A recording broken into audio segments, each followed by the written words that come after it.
이적하는 클럽마다 팬들에게 미움을 받는 한 선수가 있습니다. 맨유와 인테르 그리고 첼시까지. 콘테 감독의 페르소나 로멜루 루카쿠 이야기입니다.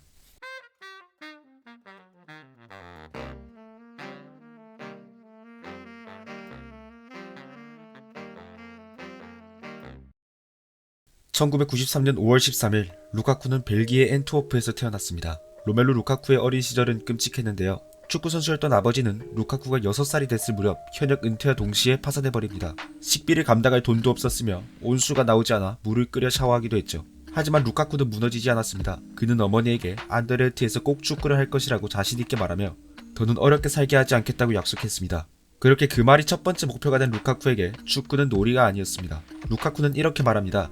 유치원에서의 축구도 내게는 결승전이었다. 가슴에 커다란 분노를 품고 뛰었다. 그 후 본격적으로 유소년 축구를 시작한 루카쿠. 덩치도 크고 실력도 뛰어난 루카쿠에게 학부모들은 시기 질투했습니다. 콩고 사람이었던 부모님 밑에서 태어난 루카쿠를 향한 일심은 갈수록 심해졌죠. 결국 루카쿠의 마음속 분노는 더욱 커져가고 있었습니다. 12살이 되던 해 사랑하는 외할아버지와의 통화에서 루카쿠는 질문을 받습니다.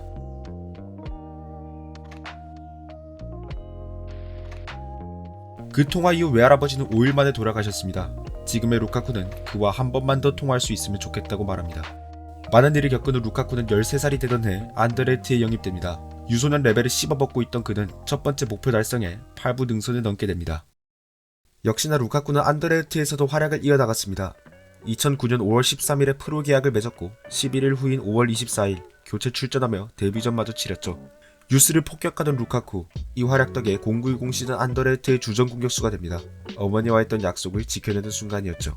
루카쿠는 16살의 나이로 리그에서 15골을 넣으며 리그 우승을 견뎌냈고 다음 시즌 역시도 20골을 넣으며 전세계에서 주목받는 유망주로 발돋움합니다. 그렇게 11-12 시즌 첼시와의 5년 계약을 맺으며 프리미어리그에 도전장을 내밉니다. 하지만 첼시에서의 생활은 실망스러웠습니다. 챔피언스리그 경기에는 참가할 수도 없었고 리그에서도 꾸준한 기회를 받지 못했죠. 그렇게 루카쿠는 다음 시즌 웨스트 브롬위치 알비온으로 임대를 갑니다. 이 임대에서 그야말로 초대박을 터뜨립니다. 리그 35경기 17골, 팀 내 득점 1위이자 프리미어리그 득점 6위를 달성했죠. 하지만 여전히 첼시는 루카쿠를 필요로 하지 않았습니다. 비싼 애물단지가 된 토레스, 덴바바바 에투 등 공격수 자원이 넘쳐났죠. 13-14 시즌 에버튼으로의 임대를 선택합니다. 이 시즌 역시도 루카쿠는 31경기 15득점을 기록해내며 에버튼을 리그 5위로 이끌어냅니다. 그럼에도 디에고 코스타를 영입한 첼시에 루카쿠의 자리는 없었고 결국 루카쿠는 에버튼으로의 완전 이적을 하게 됩니다. 그 후 에버튼 소속으로 3시즌간 166경기 87득점을 기록하며 스타가 된 루카쿠. 이제 그는 더 큰 무대를 바라보고 있었습니다. 바로 챔피언스리그였죠. 번번이 챔스 진출에 실패하던 에버튼의 실망감을 느낀 루카쿠는 재계약 제안을 거절하고 무리뉴 감독의 맨유로 7,500만 파운드에 이적합니다.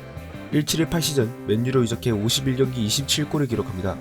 스탯 자체는 좋았지만 강약 약강의 모습을 보여주며 강팀과의 경기에서는 귀신같이 부진을 겪었죠. 그 다음 시즌에도 부진을 이어나갔고 감독 솔샤르의 지시를 무시, 훈련 무단 불참 등 최악의 마무리를 하며 1920 시즌 인테르로 이적합니다.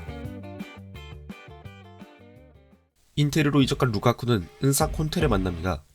콘테는 루카쿠를 최고의 영입이라 평가하며 극찬했고 인테르 역시도 클럽 레코드와 등번호 9번을 주며 루카쿠에게 최고의 대우를 했죠.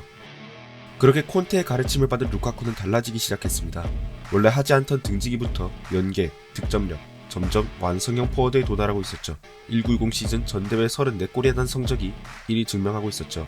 그렇게 다음 시즌 커리어 하이를 찍게 됩니다. 완성형 포워드로 완벽하게 발전해냈고 리그 36경기 24골 11도움을 기록하며 MVP와 우승을 모두 거머쥡니다. 시즌 종료 후 콘테가 떠나고 구단의 재정 상황 악화로 루카쿠는 프리미어리그로 돌아옵니다. 바로 10대 시절 실패를 겪었던 첼시였죠.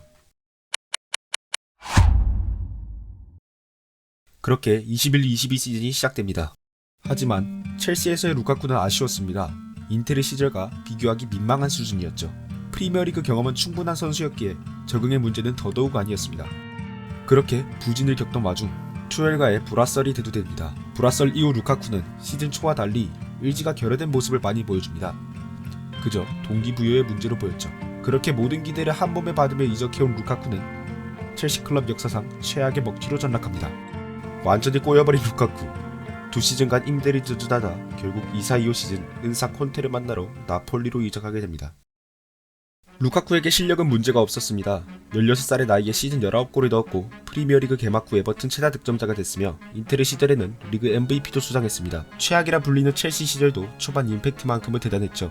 하지만 그에겐 큰 문제가 있었습니다. 바로 멘탈.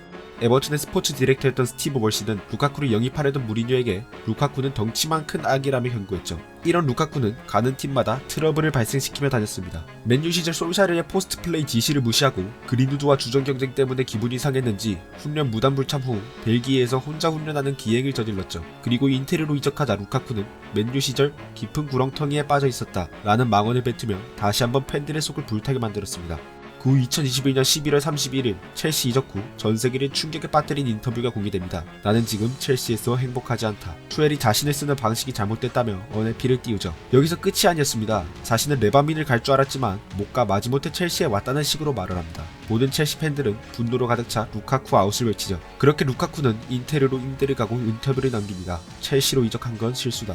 인테르가 얼마나 중요한 팀인지 깨달았다. 인테르와 사랑에 빠진 줄 알았던 루카쿠. 하지만 1년 후 인테르에게도 엿을 선사합니다.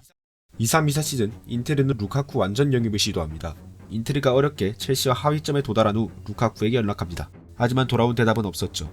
디렉터뿐만 아니라 모든 선수들이 분주하게 연락합니다. 하지만 단 한 명도 루카쿠의 대답을 듣지 못했습니다. 그리고 유벤투스, AC 밀란과 협상을 하고 있다는 사실을 인테르가 알게 되죠. 이 모든 갈등의 시작점은 바로 챔피언스리그 결승전 선발 제의였습니다. 루카쿠가 얼마나 애새끼 같은지 알 수 있는 대목이죠. 그렇게 루카쿠는 거쳐간 모든 팀에게 외면을 받습니다. 여기서 웃긴 점은 이 소동으로 루카쿠는 낙동강 오리알 신세가 되었다는 것입니다. 첼시는 당연히 루카쿠에게 마음이 떠났고 자신들 몰래 뒤에서 협상하고 있었다는 사실은 단단히 화가 난 인테르는 영입철에 협상을 하던 유벤투스마저 발을 빼버리며 루카쿠의 선택지는 없어집니다. 그렇게 루카쿠는 AS 로마에 자신을 역제의하며 겨우겨우 팀을 구하게 됩니다. 루카쿠가 이런 성격을 가지게 된 건 이유가 없진 않습니다. 너무나도 불우했던 가정사 때문에 누구보다 악착같이 살았고 콩고계 사람이라는 이유로 항상 차별받고 무시당했습니다. 벨기에 언론에게도 못하는 날엔 콩고의 피가 흐르는 선수라며 비판받았죠. 이러한 이유로 맘속 분노는 계속해서 커졌고 결국 다 큰 성인이 되었어도 아이 같은 면모를 보여줍니다. 하지만 그 분노를 성장 동력으로 이용한 루카쿠는 세계에서 손꼽히는 스트라이커로 성장했죠. 더 이상 루카쿠의 가족은 옛날처럼 힘들게 살지 않습니다. 루카쿠는 여전히 외할아버지와의 통화를 떠올립니다.